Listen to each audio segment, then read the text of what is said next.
Welcome to our fairly small group here today. Welcome to everyone for the March 10th briefing of the Forsyth County Commissioners. This briefing is for our meeting on Thursday, March 13th, 2025, coming up. It is my pleasure to turn the meeting over to our County Manager, Chantel Robinson. Thank you, Mr. Chairman, and good afternoon, Commissioners, staff, and guests. The agenda items before you are for consideration for the March 13th meeting. We were just notified that our Planning Director, Chris Murphy, won't be here, and our Deputy County Manager, Kyle Haney, is going to do his best to brief agenda items 1 and 2. Agenda item number 1 is a resolution amending the Forsyth County zoning ordinance on the zoning petition of Jerry Stoltz and ITAC 484 LLC in an associated ordinance amendment. Mr. Haney. Good afternoon, Commissioners. So I'm gonna keep this short. So these items will look familiar. These were cases that were brought to you previously. You'll notice there's no public hearing on there. There were some technical corrections that needed to be made. Essentially, the PIN number was omitted, and so this is just going back and actually inputting the correct information that needed to be in there. These zoning matters have already come before you, and you've already decided on this. Is just correcting the record. Good. Any questions for Kyle?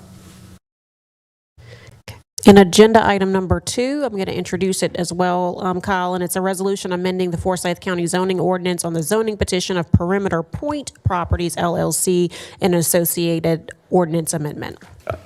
This is both of these items are the same thing. Both of them are technical corrections. You've already voted on each of these. Okay, thank you. Thank you.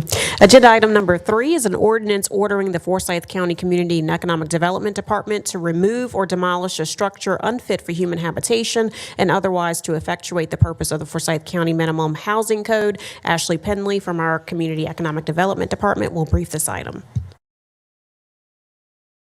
Good afternoon, Commissioners. The item before you is an ordinance conditionally ordering the Forsyth County Community and Economic Development staff to demolish the unoccupied residential dwelling located at 9001 Broad Street in Roll Hall, which has been deemed unfit for human habitation. So just a little bit of a reminder on the code enforcement program. The minimum housing code was updated in 2019. It is a continuation of the county's mission to promote safe and healthy communities. Staff conducts complaint-based inspections of dwellings outside of the municipal limits of the city of Winston-Salem and Kernersville, and we seek voluntary compliance from property owners. And to date, over 190 complaints have been brought into compliance. So staff is currently focusing on properties that have been deemed unfit and deteriorated or unfit and dilapidated. The difference being deteriorated can be repaired, dilapidated would need to be demolition. So we've been working through this backlog of properties that have been identified as unfit for human habitation and concentrating on those vacant dwellings for the time being, but I will go ahead and say the conversations of occupied dwellings are going to come to you soon. So the property that we're discussing today, like I mentioned, is 9001 Broad Street. It's located just southwest of Way Station Road. You're driving north on Broad Street, it's on your right-hand side. And while there has been some media attention surrounding a second structure on the parcel, today I just want to remind you that we're focusing on the unoccupied vacant dwelling that's on the property. So there's just a different view of the site. So to provide a little bit of history, the complaints on this property came in around in 2020, and we first inspected it in August of 2020. The code enforcement officer at the time indicated multiple violations against the minimum housing code. In the photos that I'm going to show you here in just a second, you'll see some evidence of those violations. So this is from the first inspection in August 2020. You'll see that the structural integrity of the roof was questionable at the time. The property did not have connection to electrical or heating systems, and there was excessive debris on the property, and you can see that there were some tents where tenants were residing at the time. So these are in violation of Section 7 114 through 117. So we've conducted multiple inspections over the years. So you'll see here, this is kind of an internal view of those violations that I mentioned. And you can see there's some ceiling damage and just excessive debris and no connection to electricity or water. And here you can see the worsening condition of the roof from inspections in August of 23, July of 24. The roof has come down quite a bit. August of 24. And this is just a street view of the conditions in February of 25. May I ask a question, or did I miss something? Is someone living in this home? So currently there is someone residing in a makeshift dwelling in front of the original property that is on the tax parcel record. Ashley, go back one slide, because I Yes, think ma'am. it shows it's that point to it in front of the house. Someone's living in that Yes. dwelling. In that It dwelling? is attached to a camper. Camper. So I'm going to go into some of the timeline of how this has happened.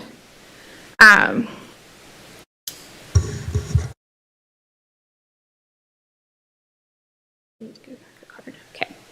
So at the time of the complaint, the property was owned by the heirs of Paul T. Pullman.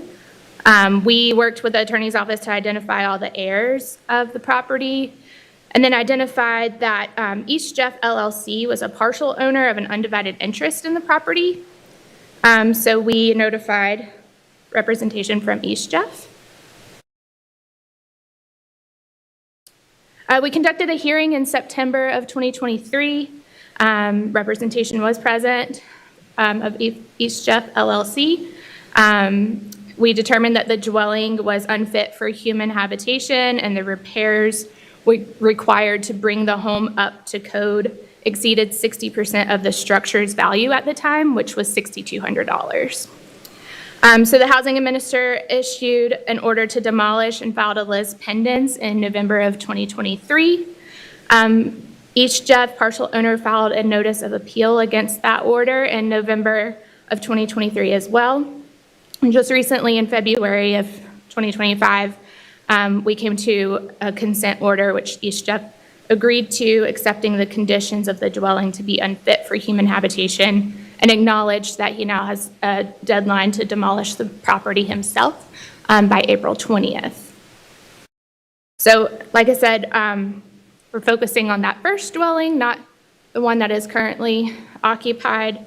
And we are making note that the masonry foundation and any connected concrete slabs of the partially demolished property can remain for the ease of future development. So the next steps would be that we would follow up with East Jeff upon completion of the demolition and conduct an inspection as well, just to make sure that was taken care of. And this ordinance, if the owner were to fail to complete the demolition, would give us authority to complete the demo through the proper procurement and environmental testing standards. We also have representation from East Jeff present today if there's questions around Is this current. location on Broad Street, is that just north of Rural Hall? It is north of Rural Hall. Any other questions? I would like to hear from East Jeff relative to the occupant that's in the home. Do you want to speak to for them? Good afternoon, Steve Smith. I'm an attorney here in Winston, represent East Jeff. I actually first met the gentleman Saturday.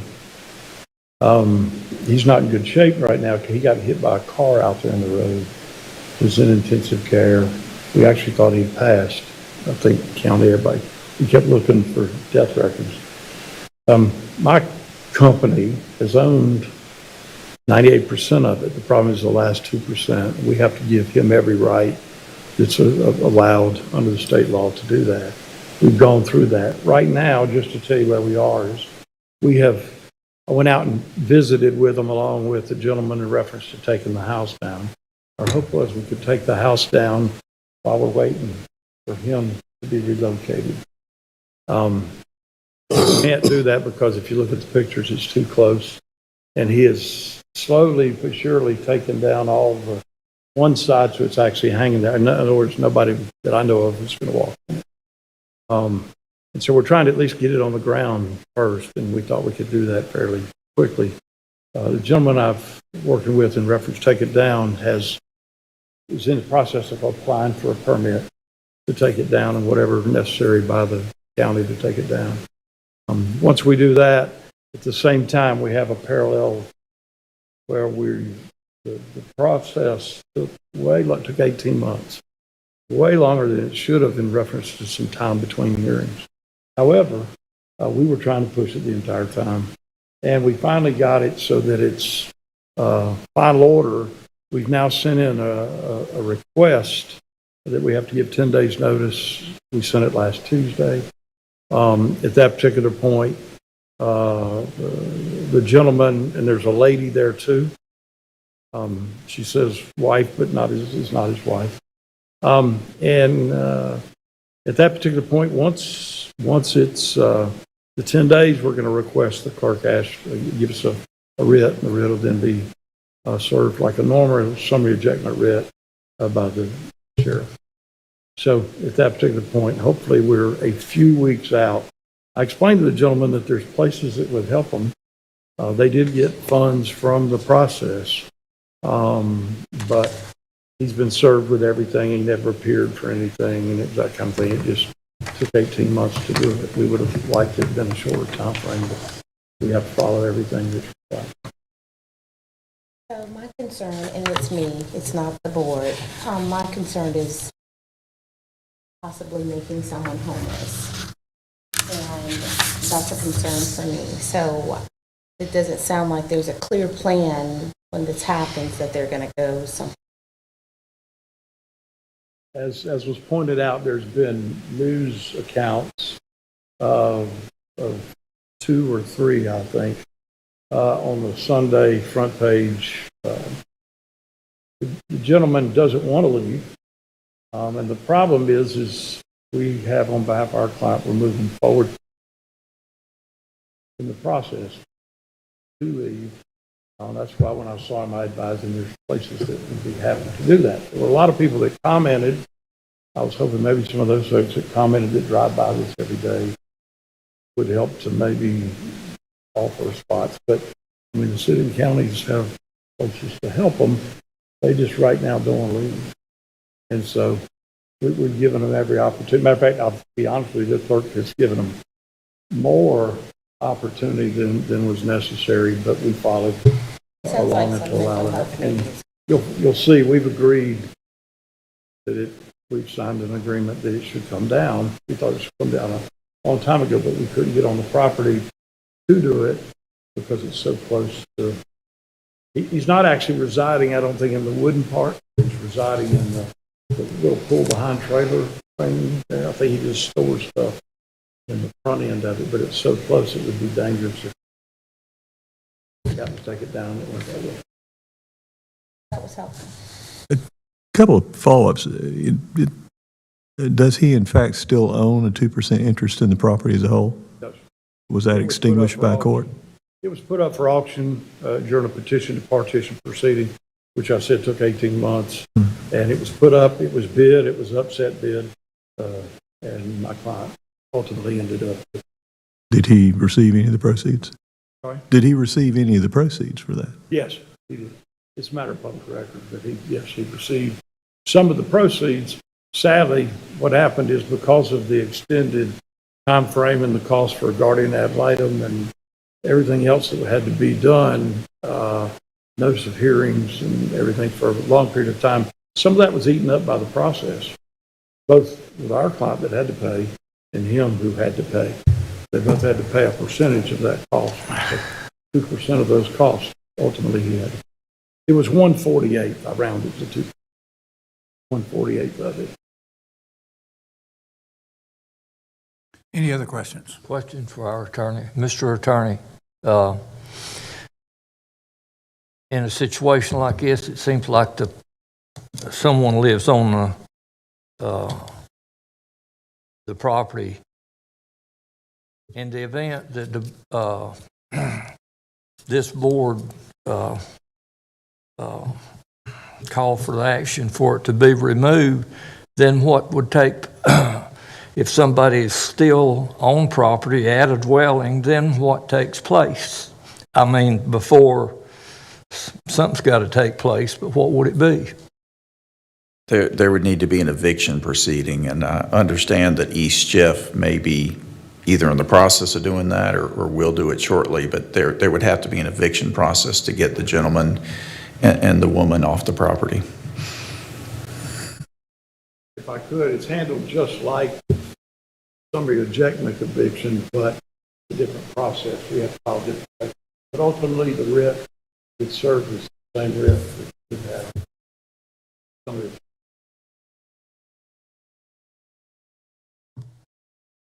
Any other questions? Thank you for being here. Ashley, thank you. Agenda item number 4 is a resolution recognizing March as Social Worker Appreciation Month, and there will be staff here to receive that on Thursday. Agenda item number 5 is approval of minutes for the meeting of February 27th. Madam Clerk, has that been sent out? It has not, but we will get it out this week. Great, thank you. Agenda item number 6 is a resolution authorizing execution of an interlocal agreement between Forsyth County and the town of Rural Hall for the production and sale of street name signs. Chelsea Swaim, our Deputy General Services Director, will brief this item. Good afternoon, Mr. Chair and Board. This item is to approve an interlocal agreement with the town of Rural Hall for the production and sale of road signs. The county has provided this service and signs on an as-needed basis since 2011 to the town. The term of this agreement would be March 1st, 2025 through June 30th of 2028, and either party can terminate with a 30-day written notice. The county will provide all materials and labor, and then the town will reimburse the labor at a rate of $34.48 per hour. And then the materials and labor pricing would be adjusted based on a CPI annually on July 1st. And the town has already approved this agreement at their February 10th meeting. Happy to answer any questions. Any questions for Chelsea? Thank you. Good, thank you. Agenda item number 7 is a resolution authorizing execution of an amendment with Nealon Labs LLC, doing business as ArcPoint Labs of Winston-Salem, for the provision of comprehensive drug screening as court-ordered or requested by Family and Children's Division. Our DSS Director, Krista Smith, will brief this item. Thank you. Good afternoon, Commissioners. We are requesting a amendment to an existing contract with Nealon Labs, which will bring our total payments not to exceed $62,000 this fiscal year ending June 30th, 2025. We have seen an increase in compliance with substance testing this year because we have chosen to select a provider that is located on site. And we believe that to be good for the services that we're providing, but we have seen an increase in utilization.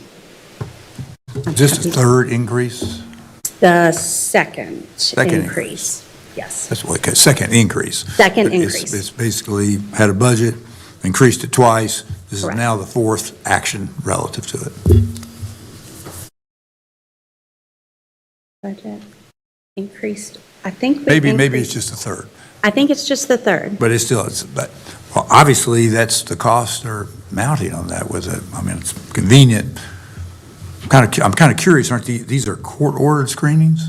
Some are court-ordered, some are with our Child Protective Services, and they're in relation to exploring assessments that we have on families alleged to be using substances. So some court-ordered, some not. So when we had an off-site provider and we didn't have as many, I assume we just accommodated the court-ordered ones then, or? I'm just kind of curious about. Yes. So the off-site, we provided bus passes when there were transportation barriers. Their collection ended at 4:30 p.m.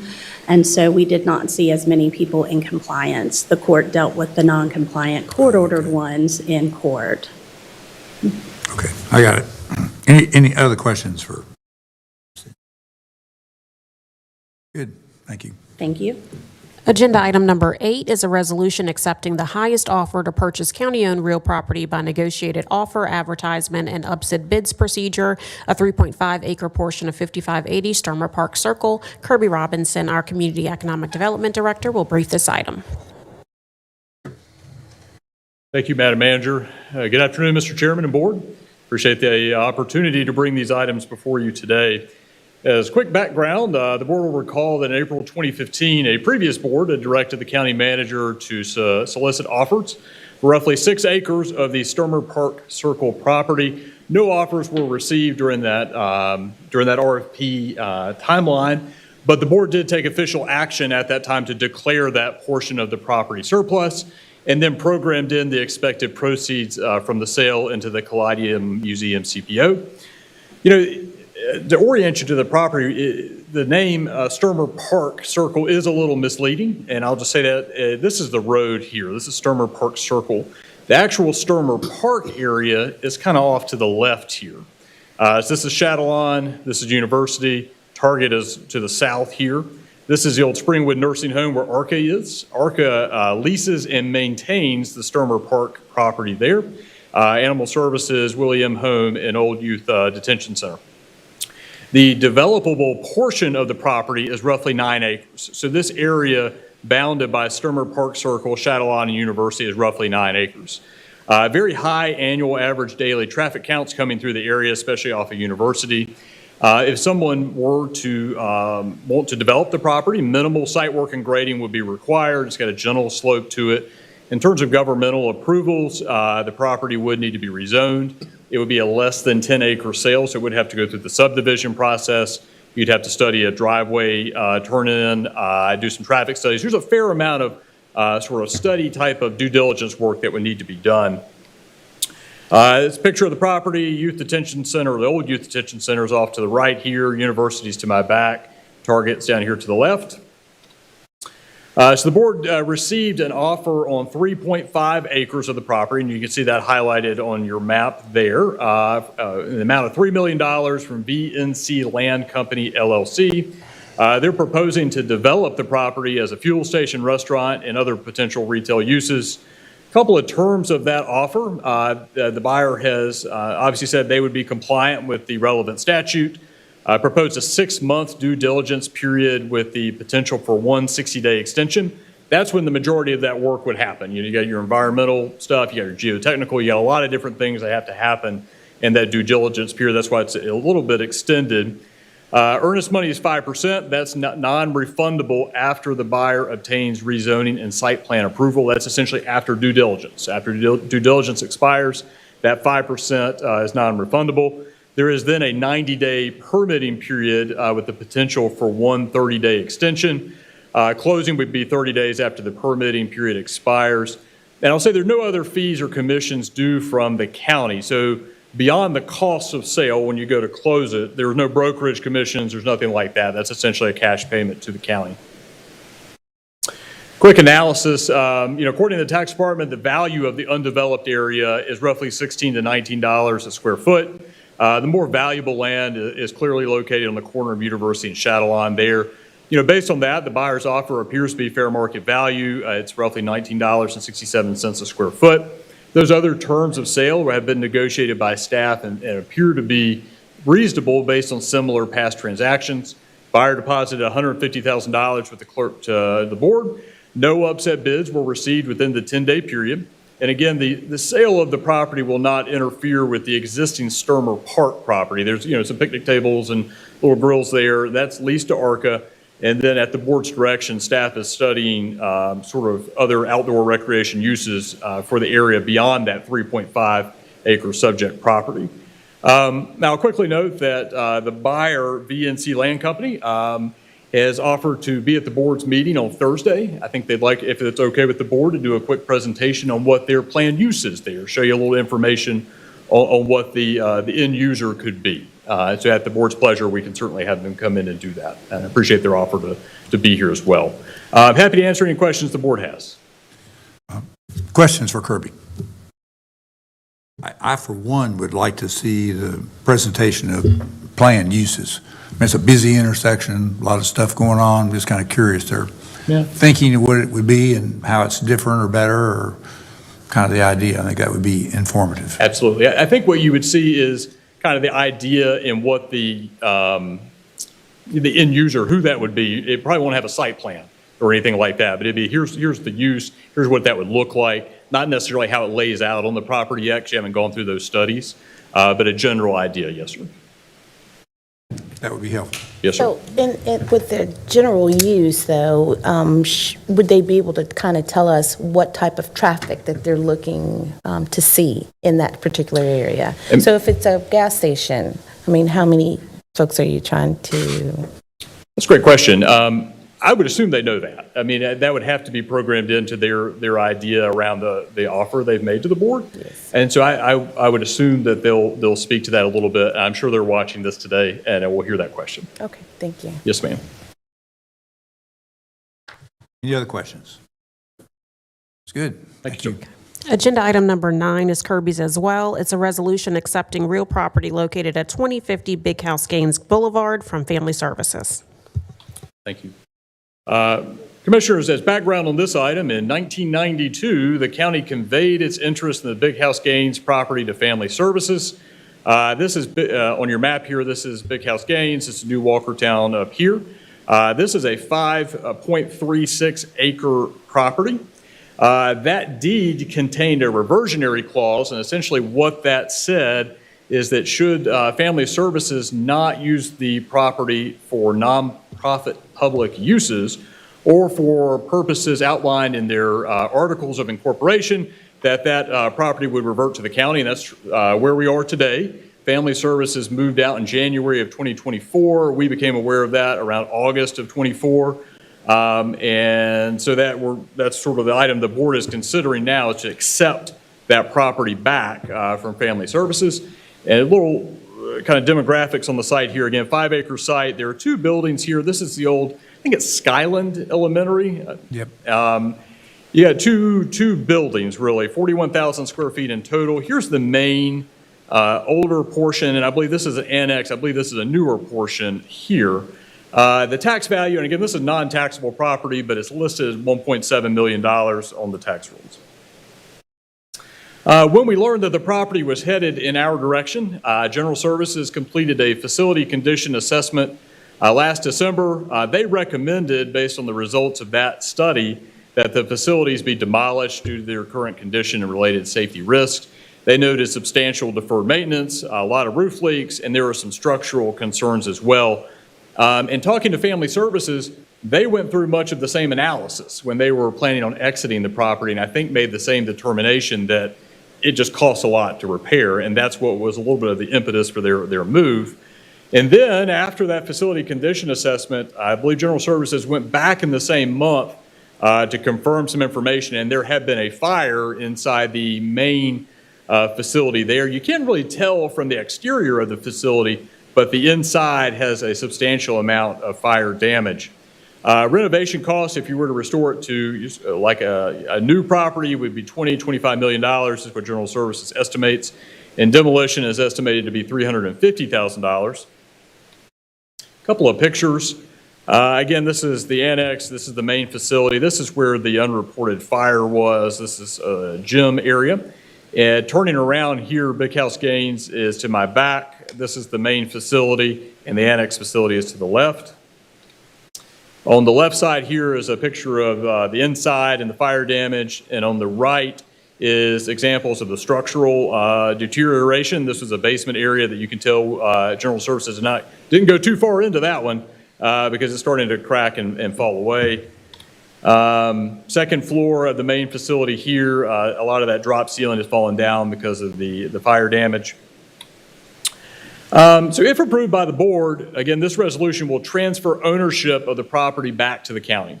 So in anticipation of the board wanting to potentially dispose of the property, we did start looking into some potential uses. What could happen there, what could benefit the community, what could go on the site. The idea was that it is surrounded by residential property, and you have a park area to the south there.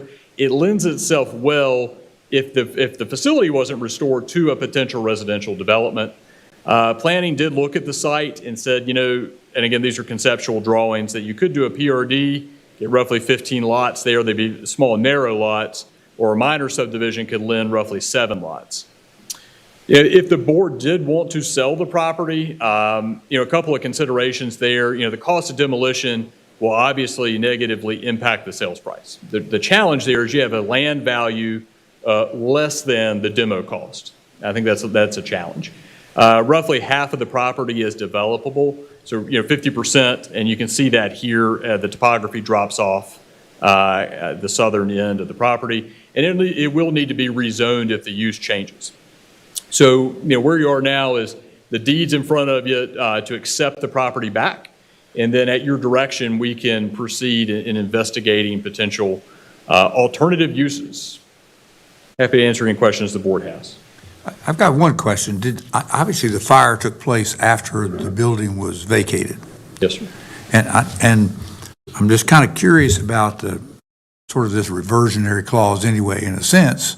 If we'd had it earlier, or if it had been under some other kind of care or whatever, I mean, it's deteriorated a lot in the year that it has been vacant, including, I guess, and including the fire. Yes, sir.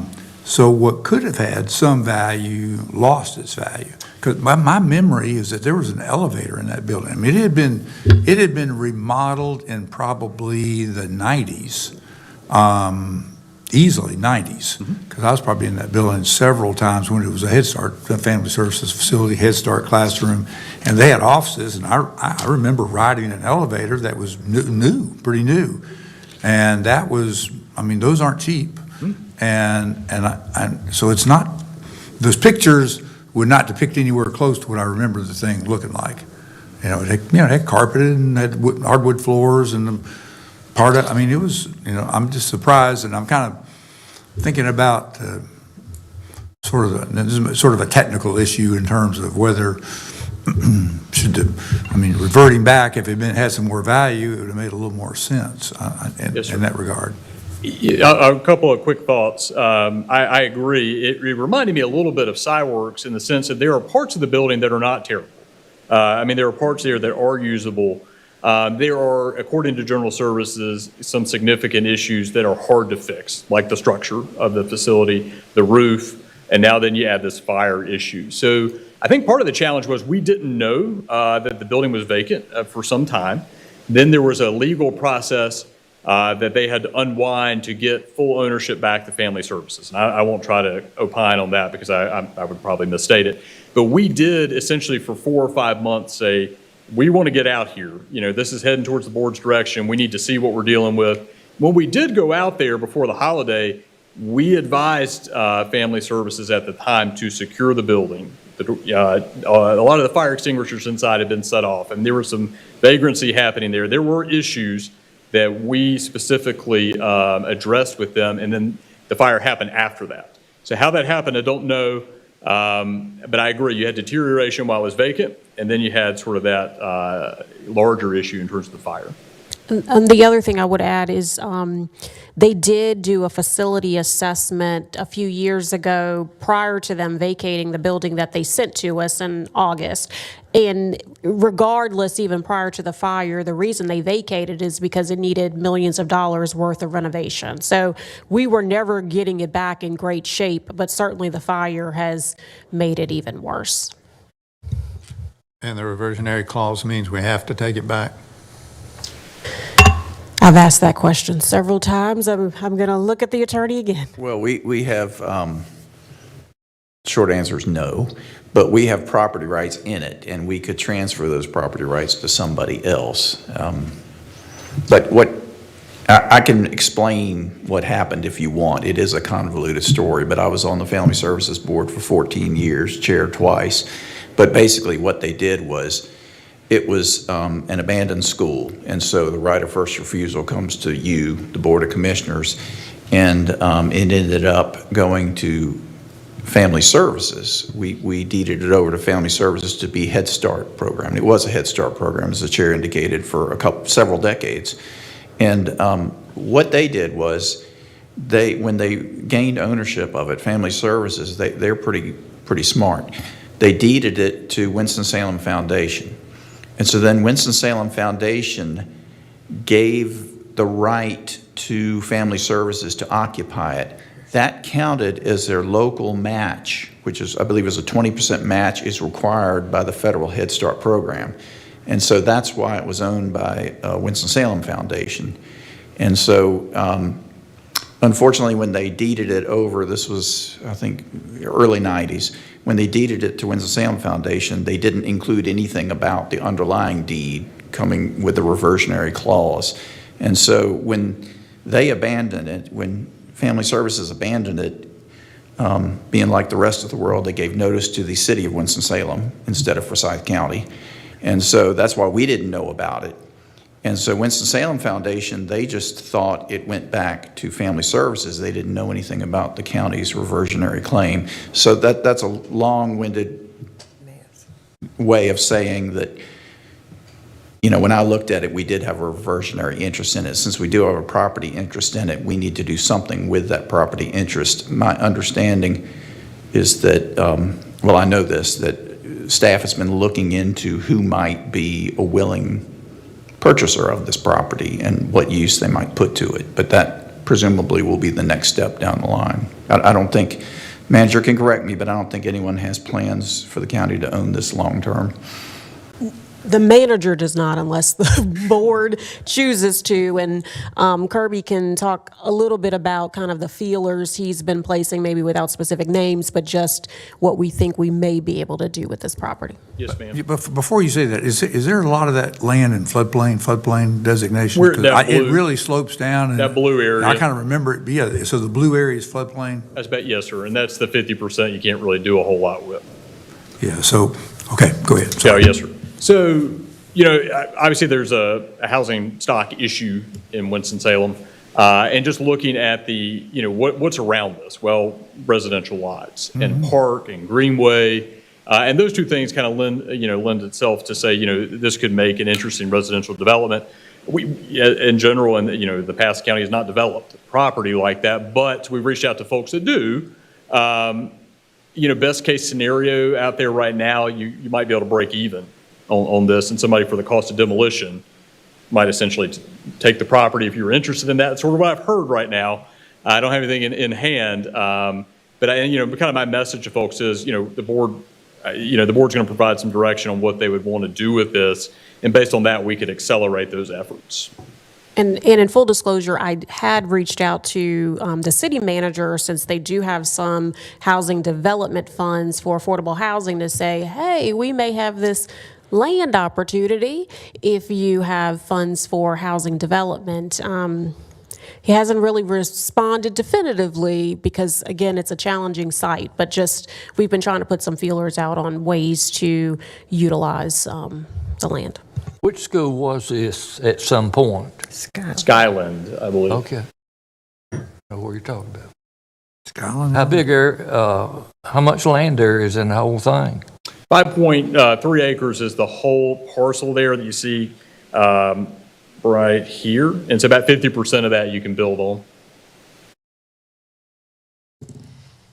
on. From my understanding also, there was a community group put together maybe 3 or 5 years ago to look at what that property could be used for. And I will try to reach back out to my source and get that information to the county manager. So in other words, I think there has already been some community organization interest in that property from years ago. So I can speak a little bit to that. I had one of the council members had reached out to me, who apparently had started this community group years ago. Again, it was not our facility, knew nothing about it. She is interested in doing something, but the city, it's my understanding the city has no funds to do anything. According to that council member, there are some potential funds allotted to do something, but the amount of funds that appears to be available is nowhere near the amount that this property would take. So I think there are lots of conversations in the community, because I've been asked about it several times before we've even obviously owned it, and my response has been, we don't even own it yet. But I think there's a lot of conversations happening with little to no dollars to actually do anything with. I think there's an opportunity for someone who is plugged into the developer incentive that the city has. There could be some ways for somebody to work those opportunities, leverage them, and develop something there. And again, we've done some of that front end work for a potential developer here to show what could be possible. And what I will say is what I was asked about, it was not for residential. It appeared to be something similar to what the Reach Center is already trying to do. We're probably thinking about using the existing building somehow, maybe, because it did have a gym. I mean, Correct. I think maybe just doing some slight renovations on that building. This is in the East Ward, isn't it? The East Ward? I believe so. Yeah. It's adjacent to the greenway that connects directly to several recreational fields and Winston Lake Park. It would be an attractive place for a small PRD and expansion of the park that it adjoins. But the city would have to take the lead in that because it would be obviously an extension of the city park. Correct. And my last meeting with the city manager, I've mapped that out and showed how close it is to all of their stuff, and I'm just waiting. Gotcha. So the question is, assuming we keep it then, I'm sort of hearing that, the question would be, do we spend the money to demolish there's somewhat of a liability with it sitting there.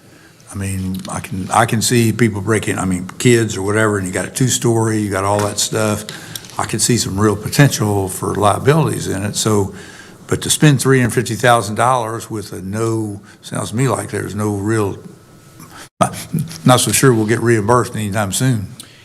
Right. So two things there. One, I think General Services is very good at what they do, and I think that they can secure the property in a cost-effective way and provide minimal services to it. If you want us to explore, again, I think if I went to some folks that we know develop property in this way or potential other nonprofits and say, the board would be open to a less than fair market value in recognition of the demolition costs, you might be able to have a trade to some extent there. And again, that's just me speaking from informally what I've heard and talking to some folks. I didn't want to speak on the board's behalf without direction. And I'll jump in and say that we would sell it for fair market value, which might be a very low number. I'd say that property 20 years from now will be worth some money, probably. Probably. It's close to downtown. I'm very familiar with the property, close to downtown, but it's not worth it now. So I think, the direction we'd like to get from the board, besides, it sounds like we're going to probably loosely have to accept it, but if we do, we would want board direction that you're okay with us basically trying to sell it for fair market value. We on the county side have no other use for it. Bring back the values. I'm not clear what fair market value would be on this, so we'd have to explore that. Yeah, I think what Kirby was trying to say was that it may be less than what's listed on the tax books right now, but we would sell it for fair market value. But again, if you look at the property, it's not worth a lot. Thank you. All right, thank you. Okay. Agenda item number 10 is the fuel surcharge franchise report. And then I think we have one added item you wanted to discuss, Mr. Chair. We've had there have been several informal discussions about, we agreed on our new meeting schedule back in January, and we agreed we would have a 3-month look back, see how it is and make it reappraise or to appraise. And if we wait until the last meeting in March to do that, 2 weeks from Thursday, the 27th, we hardly have time to rearrange and get back into our schedule and so forth. So we were thinking we ought to make a decision this week and just actually have an item on the agenda to decide whether to continue our existing schedule, our Monday, Thursday meetings, and the evening meeting once a quarter. And also, we've discussed the issue of morning meetings. Could that be thrown in there to cancel out the morning meetings and those kind of things? And it would just be an item to actually, to handle that and handle it on next Thursday. Anybody heartburn about that? Good? No, what I was thinking was that the most straightforward way to do it would be to have a motion prepared that would continue what we started with, and then there would be the possibility of one or two amendments being offered just for straight up or down vote, and whether or not those amendments pass or fail, then at the end we vote on the continuation, either as originally scheduled or with any modifications that were approved by amendment. And I'll just add that the board members will need to be careful that an amendment does not contradict the underlying motion, which is not proper. And for example, if we decided that we didn't need as many morning briefing sessions as we have in the schedule, amendment could make specific modifications to that. If we wanted to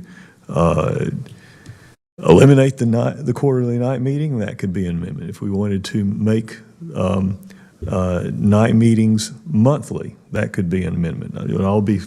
They would need to be straightforward, one at a time. Yeah, I don't think those would be proper amendments. I think it'd be better to have the motion voted on, the clean motion. Well, it certainly could be, but are you telling me, which it certainly would not be my understanding of parliamentary procedure or the rules of the commission, So that if we the motion cannot is- consider amendments? If the motion is to continue the current schedule, Yes. and the amendment is not continue the current schedule, that would be a contradiction. But the current schedule, less morning meetings. Morning meetings was not really addressed specifically. I think that don't one could be addressed, the morning believe. meetings. Morning meetings could be, and then the fact that there's already one evening meeting, I guess the idea of having more or less is not a material, not opposition to changing the Monday. I kind of see the core as the Monday, Thursday meetings. It's the core. That's But that's my read as well, Mr. Chairman. I think that's an interpretation of parliamentary procedure unless there is a specific commission rule to the contrary, and I'm not aware of it. I think what you're There's getting- not. It's up to the chairs to determine what should go forward, but Yeah, I think what would be inappropriate is if there was a substitute motion to let's go to monthly meetings, only one meeting a month. That would be way substantially different than having our two briefings and meetings. That would It's just- be out of line. it's better if we try to keep it as clear as possible. Last time there were two dueling motions, and we had to look at the tape to determine what actually passed, and I'll tell a story on us. Ashley heard one thing, I heard something else, Chantel heard something else. We went to the tape. Literally. That's why tapes are important. And it turns out Chantel was right, so I'll give her credit for that. But what I was right on is probably not what you all thought you were doing. What you passed on the meeting was that the schedule is actually through the whole entire year, quarterly meetings. But I think the intent was that we were just passing 3 months, but that's not what was actually said. Well, what did you interpret the 3-month review to be? If you cannot change it, why bother to review it? Well, it was just to see if this is still working, and if it's still working, we're going to continue as is. If it's not, then you all certainly could still make some sort of change. Okay. Again, it's semantics, kinda and I what I think thought. it's more of just the clarity, just wanting to make sure that we are clear and that when we leave, everybody's clear on what we've done, because what was actually voted on is not what was told to various media outlets. So again, we just want to be clear. And frankly, what happened was the motion was stated, it was brought up by you, Mr. Chairman, and then it was restated differently by another council member, another commissioner, and then that was voted on. So that was the confusion. That's probably me. It was, There's nothing wrong calling the names when it's true. when it's not true, that's It- when it you actually need was to not you. refrain from calling names. I think we are well advised to be very clear about what we're voting on at any given time, whether it's a main motion or whether it's an amendment to a main motion. Well, if somebody wants to make not a substitute, outright motion for whatever they want to do, then they can do that. It can be voted on. That would And be then great. if it's Yeah, I approved, it's approved. And if it And- goes down, it's down, and another motion can be made. And Robert's rule says there's no such thing as a substitute motion. So if anyone makes a motion to amend, that's fine too. What a mess. So back to the original question. Are we good with dealing with this on Thursday or not? That's kind of my question. I don't think anybody's ready to deal with it. What's that? I don't think anybody's ready to deal with it. You can't even figure out what kind of motion. Mr. Chairman, I would recommend you deal with it whenever, other than Thursday. Correct. So I guess you're not to vote on this today, but I guess one could interpret then that we'll have our 3-month look back in April. So I will say in full transparency, while it's not on the agenda, we did advertise, like on social media and various places, that there would be a discussion about the meeting I actually schedule saw that in on Sunday's paper. Thursday, and that was based on, again, our staff's understanding that there would be a discussion on the review. Not necessarily a vote, but a discussion on it. And I'll, But if it's a discussion, any one of us can make a motion around the review, correct? I think I just want to be. we need a title for our agenda item. And I think our attorney's suggestion is that our base motion is basically to continue as we are doing. And then we could have, I guess, additional motions to consider the morning sessions, and then an additional motion to do something different on the evening parts in that format, I suspect. And then they'd all be voted up or down, motion would be clear, we could go on. We could do it that way instead of trying to do amended motions. So Chairman, what I'm hearing is for me, that you're saying that what we will do is continue what we're doing, our Mondays, Thursdays, Yes. and then our quarterly evening Yes. meetings. Okay, fair enough. Yes. I just wanted In to other be, words, what is currently, what Chantel interpreted as we approved was for the rest of this year, a schedule. And so it would be affirming that for the rest of the year.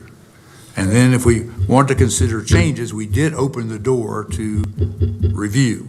And if we want to make some changes, we could do it. And we could do it Thursday.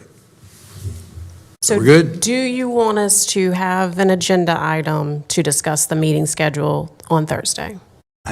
Yes, I think that was the deal. We would do that, and we would include the item to continue as we are, and up or down. I just wanted to be And if somebody clear, wanted to 'cause- make an additional motion, they could do such. I mean, after, because we've already said that. yes, we would go ahead and act on that part. Be And then, clear. I guess the modifications could be done by all brand-new motions instead of people are confused with the others.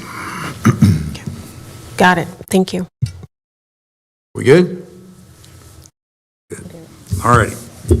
I think, Chairman, anything else? we need to Yeah, say? I do have a few things. I have some things on my mind, I know, right? So I want us to be mindful of when we ask staff to do things and they've done the research behind it, and I'm speaking specifically for the community grants, I believe it to be disrespectful for us to come back in and undermine their work. If they've presented us with their discovery, we should receive it and respect it. So that's one thing. And as we are talking about these meetings in our budget discussions, I want to know why aren't our meetings aren't televised. In fair transparency to the constituency, I believe that these meetings should be available. If they're not here, they should be televised. Some recording should be made other than what we're utilizing on the fourth floor. So does anybody want to speak to that? I'll let the county manager speak to that issue. Okay, great. So on the first item, what I would say is, for staff, I appreciate the comment, but, Don't have to speak to the first item. staff recommendations, the board can decide however you want to decide on the policy side, but I appreciate the sentiments. For the recording, it's really up to the board. We have historically not recorded workshops on the fourth floor. That's not to say that we cannot. It is really up to the board on whether or not you would like us to do that. That will require us to get some equipment, which we certainly can. We did it was the bi-monthly morning session. We rented equipment on the fourth floor. The only reason we did that was because we typically have it on the fifth floor and had already advertised that it would be streamed live. That's when you did your goals session.